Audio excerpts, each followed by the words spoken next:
بسم الله الرحمن الرحيم. براءة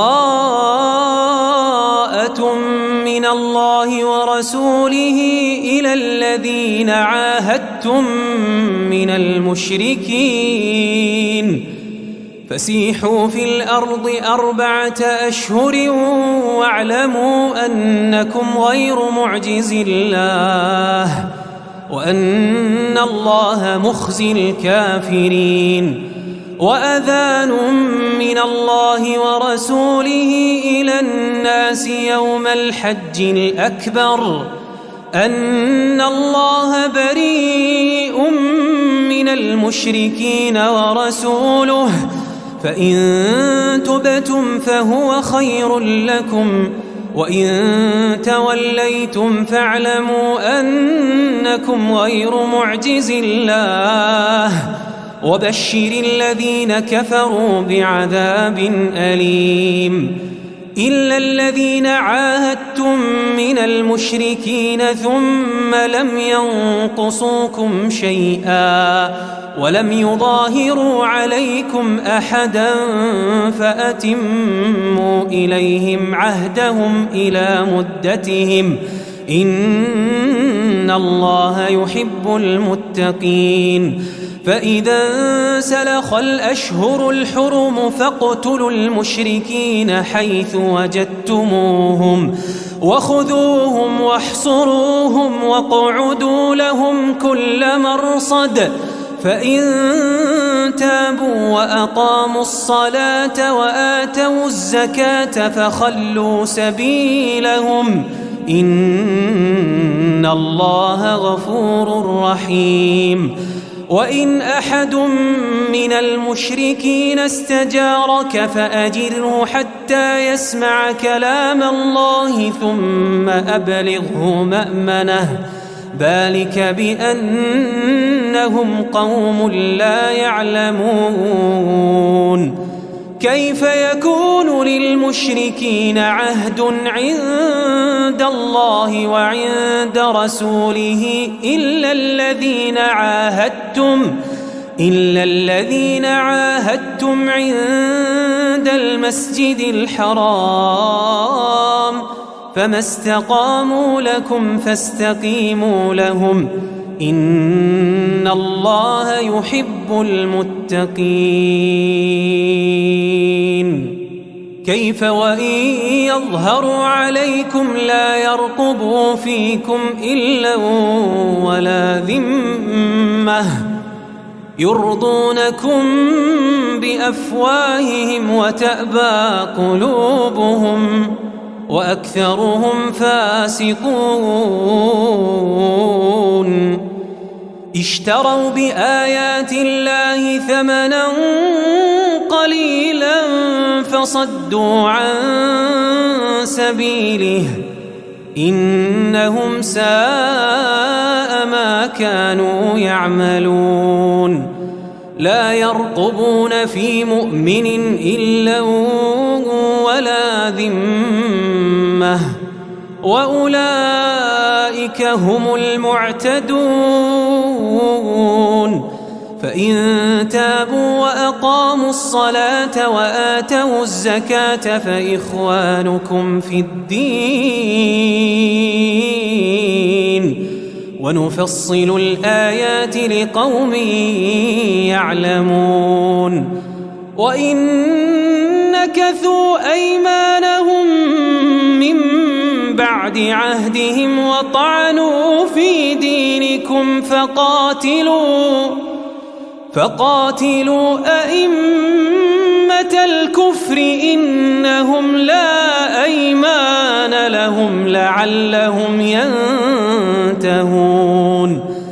ألا تقاتلون قوما نكثوا أيمانهم وهموا بإخراج الرسول وهم بدؤوكم أول مرة أتخشونهم فالله أحق أن تخشوه إن كنتم مؤمنين.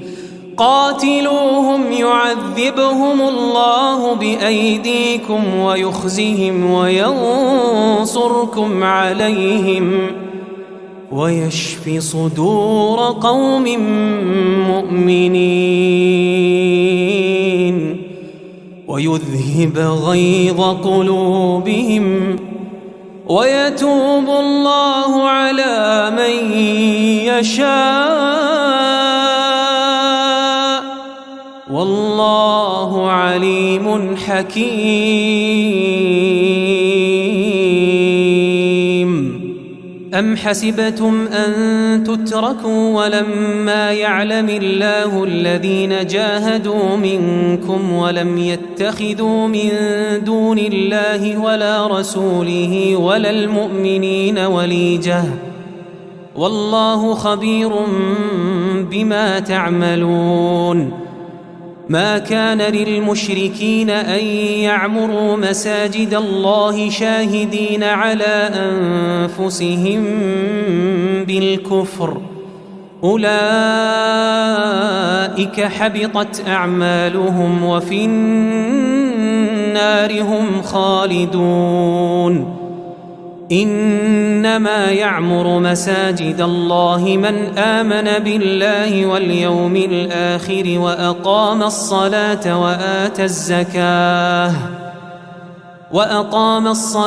وآتى الزكاة ولم يخش إلا الله فعسى أولئك أن يكونوا من المهتدين. أجعلتم سقاية الحاج وعمارة المسجد الحرام كمن آمن بالله واليوم الآخر وجاهد في سبيل الله لا يستوون عند الله والله لا يهدي القوم الظالمين. الذين آمنوا وهاجروا وجاهدوا في سبيل الله بأموالهم وأنفسهم أعظم درجة عند الله وأولئك هم الفائزون. يبشرهم ربهم برحمة منه ورضوان وجنات لهم فيها نعيم مقيم خالدين فيها أبدا إن الله عنده أجر عظيم. يا أيها الذين آمنوا لا تتخذوا آباءكم وإخوانكم أولياء إن استحبوا الكفر على الإيمان ومن يتولهم منكم فأولئك هم الظالمون. قل إن كان آباؤكم وأبناؤكم وإخوانكم وأزواجكم وعشيرتكم وأموال اقترفتموها وتجارة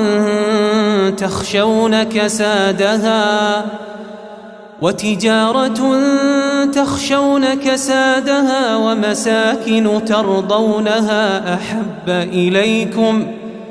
أحب إليكم من الله ورسوله وجهاد في سبيله فتربصوا حتى يأتي الله بأمره والله لا يهدي القوم الفاسقين. لقد نصركم الله في مواطن كثيرة ويوم حنين إذ أعجبتكم كثرتكم فلم تغن عنكم شيئا وضاقت عليكم الأرض بما رحبت ثم وليتم مدبرين. ثم أنزل الله سكينته على رسوله وعلى المؤمنين وأنزل جنودا لم تروها وعذب الذين كفروا وذلك جزاء الكافرين ثم يتوب الله من بعد ذلك على من يشاء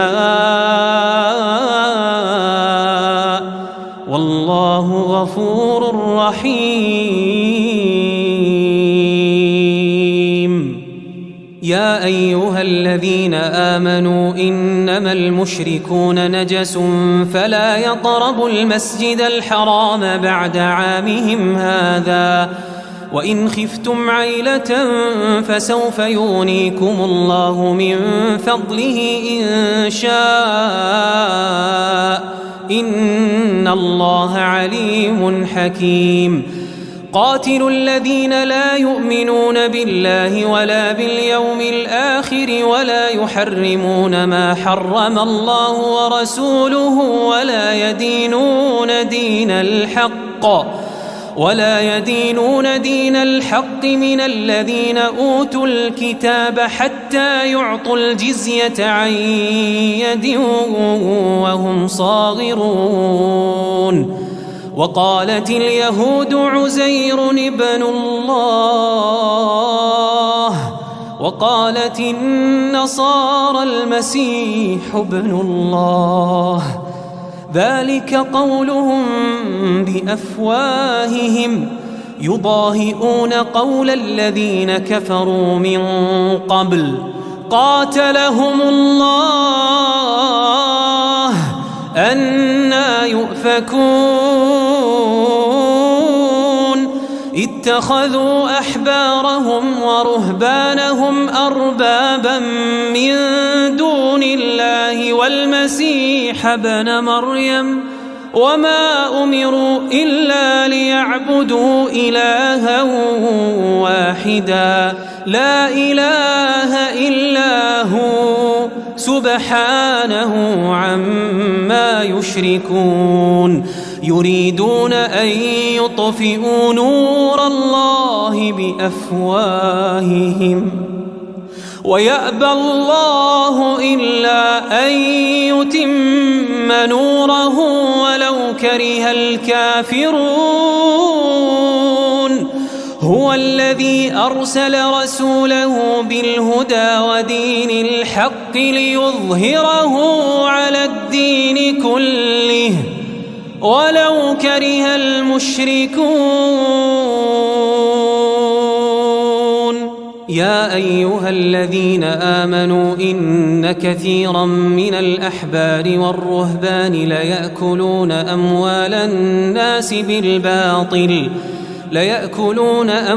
الناس بالباطل ويصدون عن سبيل الله والذين يكنزون الذهب والفضة ولا ينفقونها في سبيل الله فبشرهم بعذاب أليم يوم يحمى عليها في نار جهنم فتكوى بها جباههم وجنوبهم وظهورهم هذا ما كنزتم لأنفسكم فذوقوا ما كنتم تكنزون. إن عدة الشهور عند الله 12 شهرا في كتاب الله يوم خلق السماوات والأرض منها 4 حرم ذلك الدين القيم فلا تظلموا فيهن أنفسكم وقاتلوا المشركين كافة كما يقاتلونكم كافة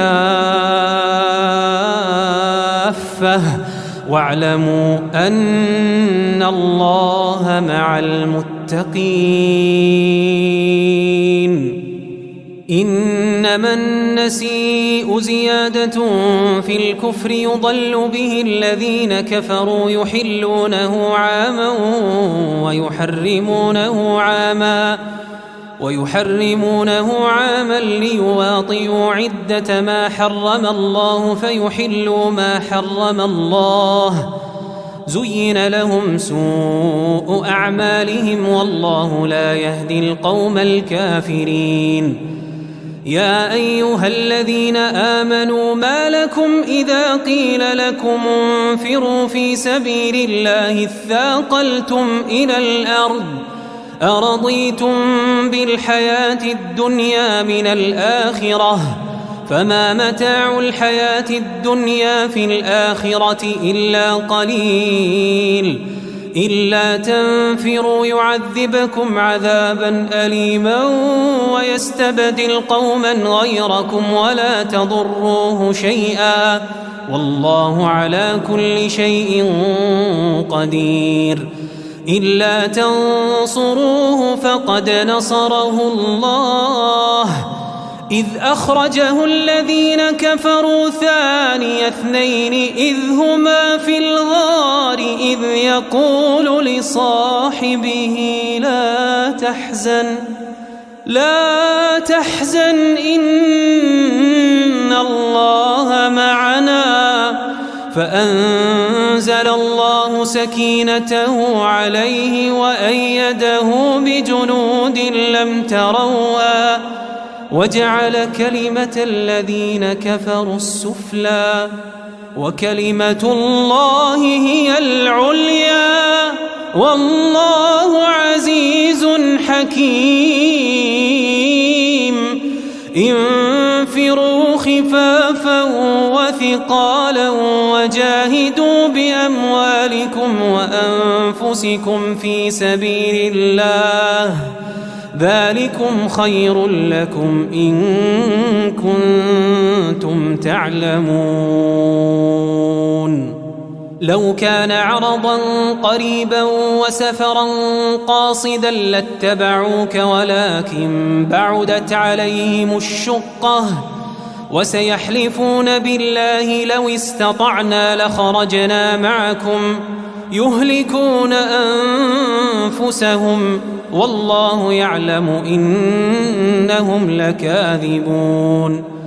عفى الله عنك لم أذنت لهم حتى يتبين لك الذين صدقوا وتعلم الكاذبين. لا يستأذنك الذين يؤمنون بالله واليوم الآخر أن يجاهدوا بأموالهم وأنفسهم والله عليم بالمتقين. إنما يستأذنك الذين لا يؤمنون بالله واليوم الآخر وارتابت قلوبهم فهم في ريبهم يترددون. ولو أرادوا الخروج لأعدوا له عدة ولكن كره الله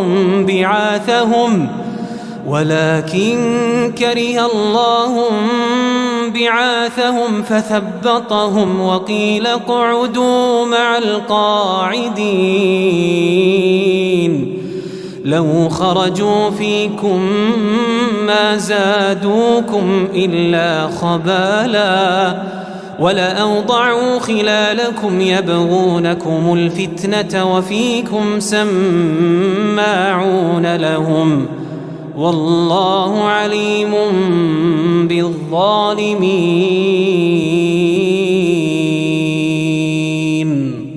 لقد ابتغوا الفتنة من قبل وقلبوا لك الأمور حتى جاء الحق وظهر أمر الله وهم كارهون.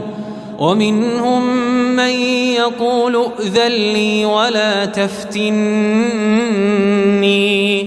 ألا في الفتنة سقطوا وإن جهنم لمحيطة بالكافرين. إن تصبك حسنة تسؤهم وإن تصبك مصيبة يقولوا قد أخذنا أمرنا من قبل ويتولوا وهم فرحون قل لن يصيبنا إلا ما كتب الله لنا هو مولانا وعلى الله فليتوكل المؤمنون قل هل تربصون بنا إلا إحدى الحسنيين ونحن نتربص بكم أن يصيبكم الله بعذاب من عنده أو بأيدينا فتربصوا إنا معكم متربصون قل أنفقوا طوعا أو كرها لن يتقبل منكم إنكم كنتم قوما فاسقين وما منعهم أن تقبل منهم نفقاتهم إلا أنهم كفروا بالله وبرسوله ولا يأتون الصلاة إلا وهم كسالى ولا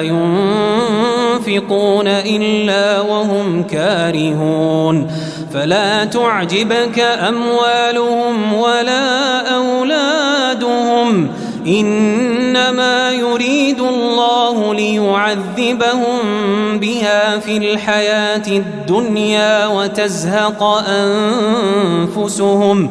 وتزهق أنفسهم وهم كافرون ويحلفون بالله إنهم لمنكم وما هم منكم ولكنهم قوم يفرقون لو يجدون ملجأ أو مغارات أو مدخلا لولوا إليه وهم يجمحون ومنهم من يلمزك في الصدقات فإن أعطوا منها رضوا وإن لم يعطوا منها إذا هم يسخطون ولو أنهم رضوا ما آتاهم الله ورسوله وقالوا حسبنا الله سيؤتينا الله من فضله ورسوله إنا إلى الله راغبون إنما الصدقات للفقراء والمساكين والعاملين عليها والمؤلفة قلوبهم وفي الرقاب والغارمين وفي سبيل الله وابن السبيل فريضة من الله والله عليم حكيم ومنهم الذين يؤذون النبي ويقولون هو أذن قل أذن خير لكم يؤمن بالله ويؤمن للمؤمنين ورحمة للذين آمنوا منكم والذين يؤذون رسول الله لهم عذاب أليم يحلفون بالله لكم ليرضوكم والله ورسوله أحق أن يرضوه إن كانوا مؤمنين ألم يعلموا أنه من يحادد الله ورسوله فأن له نار جهنم خالدا فيها ذلك الخزي العظيم يحذر المنافقون أن تنزل عليهم سورة تنبئهم بما في قلوبهم قل استهزئوا إن الله مخرج ما تحذرون ولئن سألتهم ليقولن إنما كنا نخوض ونلعب قل أبالله وآياته ورسوله كنتم تستهزئون لا تعتذروا قد كفرتم بعد إيمانكم إن نعف عن طائفة منكم نعذب طائفة بأنهم كانوا مجرمين المنافقون والمنافقات بعضهم من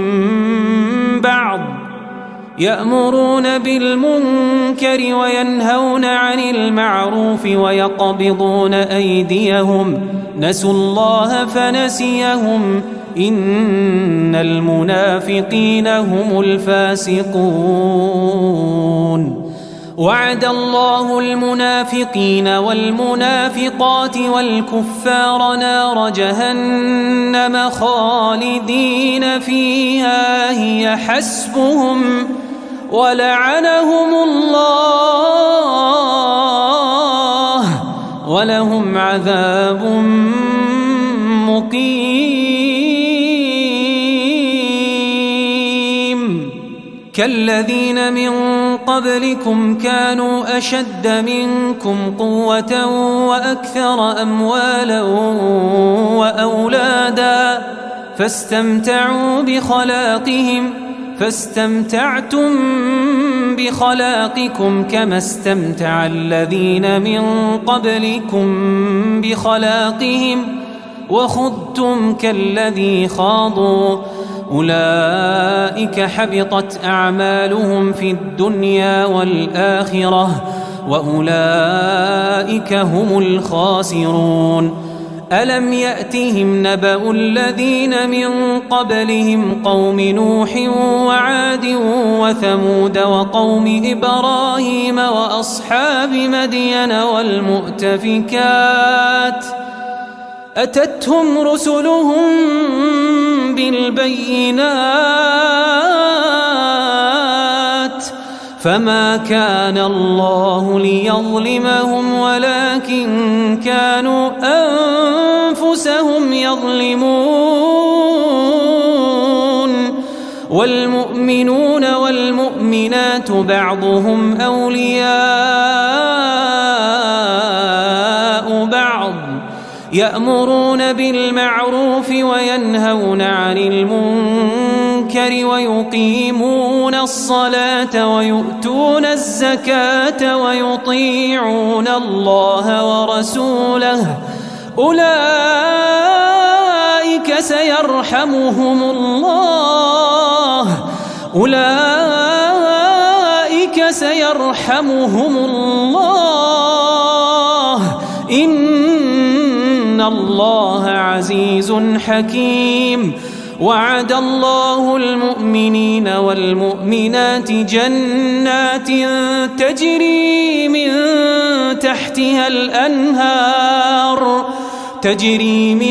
تحتها الأنهار خالدين فيها ومساكن طيبة في جنات عدن ورضوان من الله أكبر ذلك هو الفوز العظيم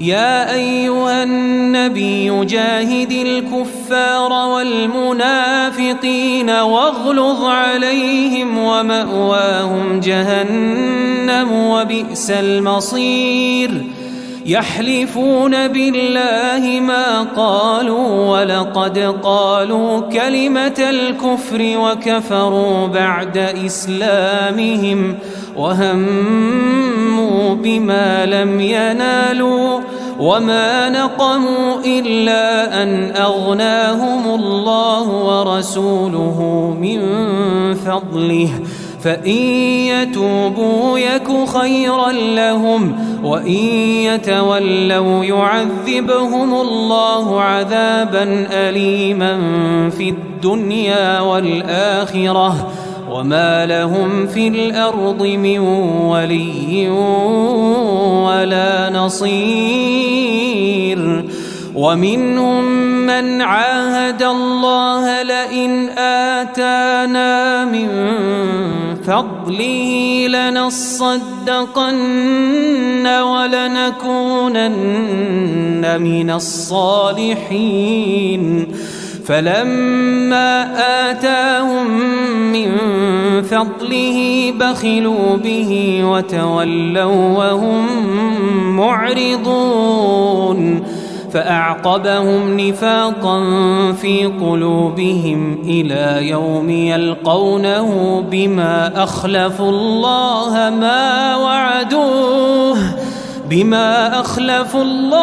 ما وعدوه وبما كانوا يكذبون. ألم يعلموا أن الله يعلم سرهم ونجواهم وأن الله علام الغيوب. الذين يلمزون المطوعين من المؤمنين في الصدقات والذين لا يجدون إلا جهدهم فيسخرون منهم سخر الله منهم ولهم عذاب أليم. استغفر لهم أو لا تستغفر لهم إن تستغفر لهم 70 مرة فلن يغفر الله لهم ذلك بأنهم كفروا بالله ورسوله والله لا يهدي القوم الفاسقين. فرح المخلفون بمقعدهم خلاف رسول الله وكرهوا أن يجاهدوا بأموالهم وأنفسهم في سبيل الله وقالوا لا تنفروا في الحر قل نار جهنم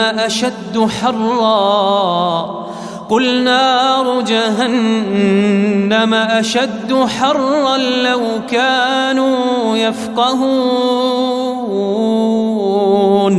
فليضحكوا قليلا وليبكوا كثيرا جزاء بما كانوا يكسبون. فإن رجعك الله إلى طائفة منهم فاستأذنوك للخروج فقل لن تخرجوا معي أبدا ولن تقاتلوا معي عدوا إنكم رضيتم بالقعود أول مرة فاقعدوا مع الخالفين ولا تصل على أحد منهم مات أبدا ولا تقم على قبره إنهم كفروا بالله ورسوله وماتوا وهم فاسقون.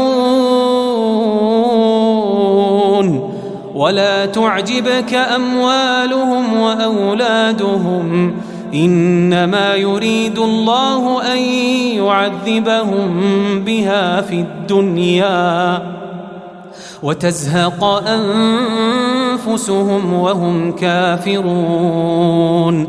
وإذا أنزلت سورة أن آمنوا بالله وجاهدوا مع رسوله استأذنك أولو الطول منهم وقالوا ذرنا نكن مع القاعدين. رضوا بأن يكونوا مع الخوالف وطبع على قلوبهم فهم لا يفقهون. لكن الرسول والذين آمنوا معه جاهدوا بأموالهم وأنفسهم وأولئك لهم الخيرات وأولئك هم المفلحون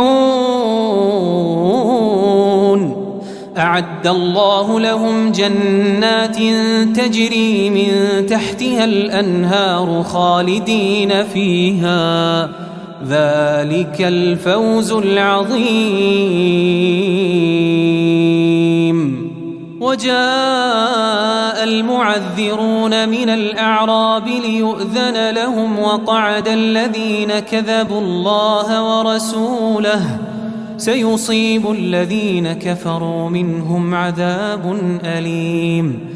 ليس على الضعفاء ولا على المرضى ولا على الذين لا يجدون ما ينفقون حرج إذا نصحوا لله ورسوله ما على المحسنين من سبيل والله غفور رحيم.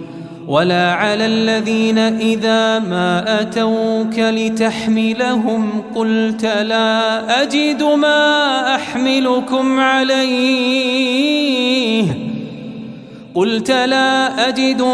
أحملكم عليه تولوا وأعينهم تفيض من الدمع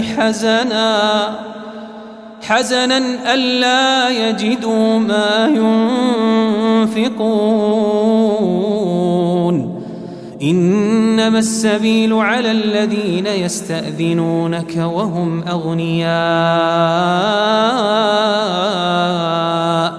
رضوا بأن يكونوا مع الخوالف وطبع الله على قلوبهم فهم لا يعلمون. يعتذرون إليكم إذا رجعتم إليهم قل لا تعتذروا لن نؤمن لكم قد نبأنا الله من أخباركم وسيرى الله عملكم ورسوله ثم تردون إلى عالم الغيب والشهادة فينبئكم بما كنتم تعملون. سيحلفون بالله لكم إذا انقلبتم إليهم لتعرضوا عنهم فأعرضوا عنهم إنهم رجس ومأواهم جهنم جزاء بما كانوا يكسبون. يحلفون لكم لترضوا عنهم فإن ترضوا عنهم فإن الله لا يرضى عن القوم الفاسقين. الأعراب أشد كفرا ونفاقا وأجدر ألا يعلموا حدود ما أنزل الله على رسوله والله عليم حكيم. ومن الأعراب من يتخذ ما ينفق مغرما ويتربص بكم الدوائر عليهم دائرة السوء والله سميع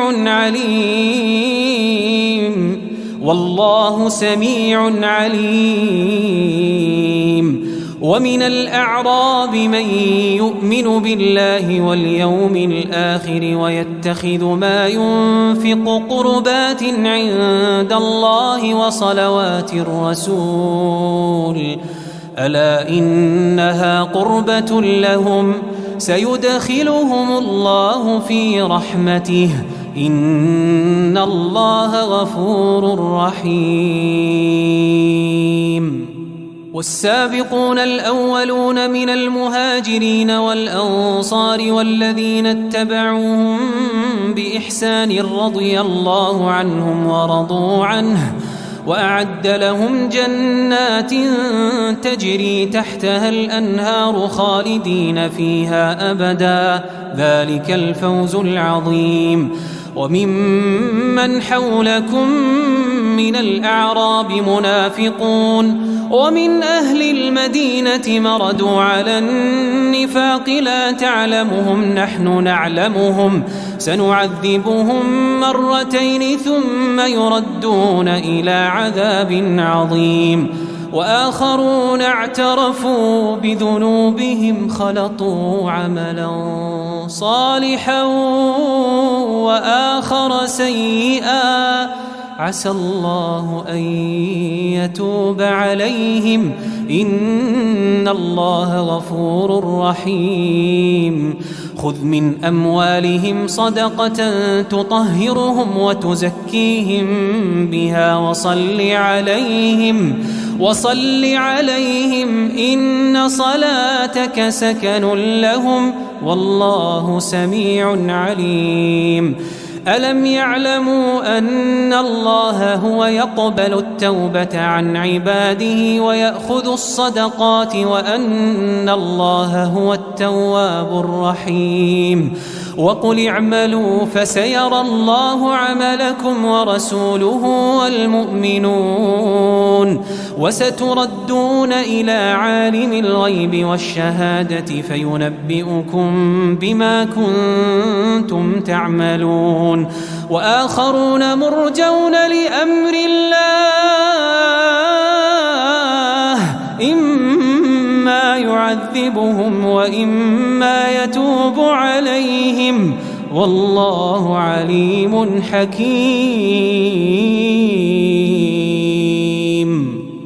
والذين اتخذوا مسجدا ضرارا وكفرا وتفريقا بين المؤمنين وإرصادا لمن حارب الله ورسوله من قبل وليحلفن إن أردنا إلا الحسنى والله يشهد إنهم لكاذبون لا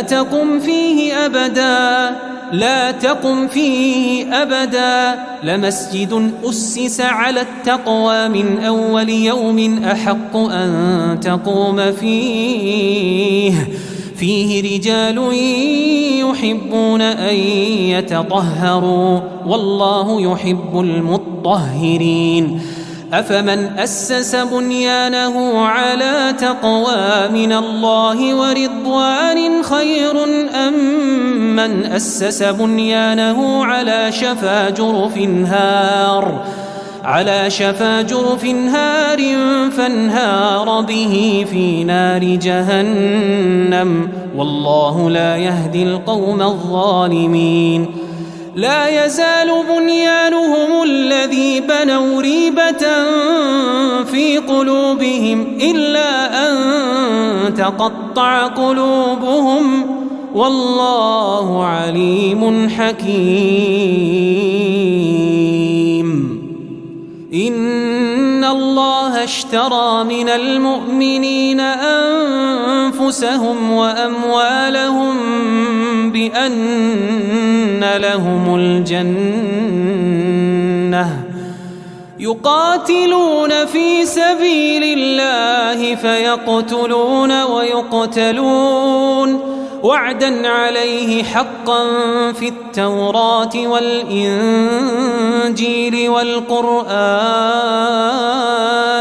ومن أوفى بعهده من الله فاستبشروا ببيعكم الذي بايعتم به وذلك هو الفوز العظيم التائبون العابدون الحامدون السائحون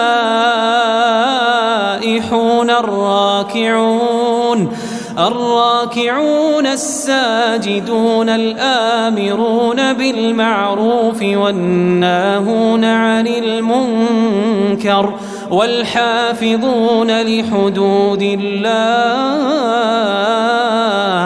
وبشر المؤمنين. ما كان للنبي والذين آمنوا أن يستغفروا للمشركين ولو كانوا أولي قربى من بعد ما تبين لهم أنهم أصحاب الجحيم.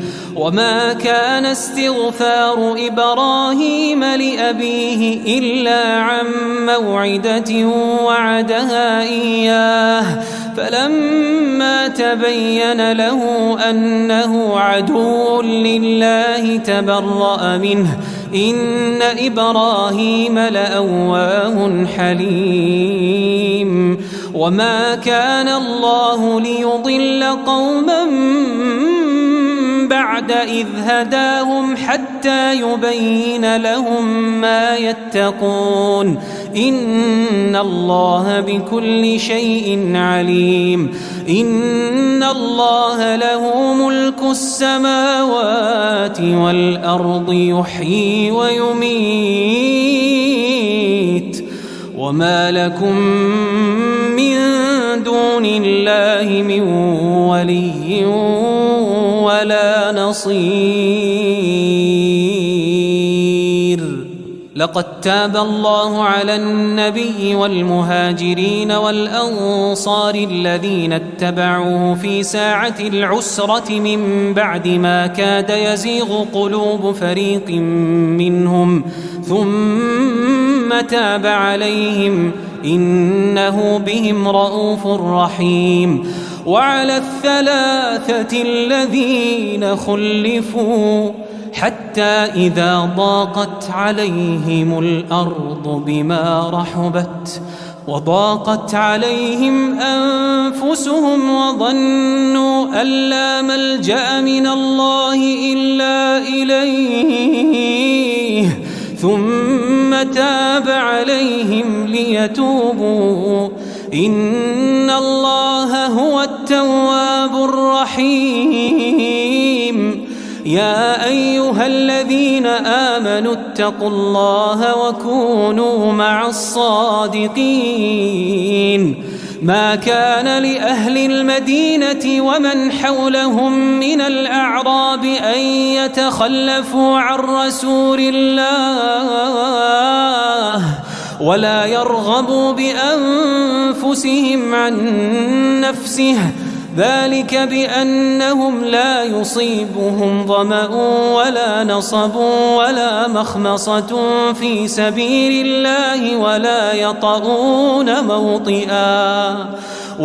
يطؤون موطئا يغيظ الكفار ولا ينالون من عدو نيلا إلا كتب لهم به عمل صالح إن الله لا يضيع أجر المحسنين. ولا ينفقون نفقة صغيرة ولا كبيرة ولا يقطعون واديا إلا كتب لهم ليجزيهم الله أحسن ما كانوا يعملون. وما كان المؤمنون لينفروا كافة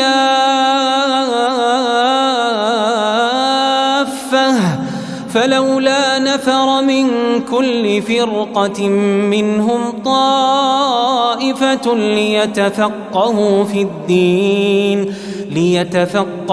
في الدين ولينذروا قومهم إذا رجعوا إليهم لعلهم يحذرون. يا أيها الذين آمنوا قاتلوا الذين يلونكم من الكفار وليجدوا فيكم غلظة واعلموا أن الله مع المتقين. وإذا ما أنزلت سورة فمنهم من يقول أيكم زادته هذه إيمانا فأما الذين آمنوا فزادتهم إيمانا وهم يستبشرون وأما الذين في قلوبهم مرض فزادتهم رجسا إلى رجسهم وماتوا وهم كافرون أولا يرون أنهم يفتنون في كل عام مرة أو مرتين ثم لا يتوبون ولا هم يذكرون وإذا ما أنزلت سورة نظر بعضهم إلى بعض هل يراكم من أحد ثم انصرفوا صرف الله قلوبهم بأنهم قوم لا يفقهون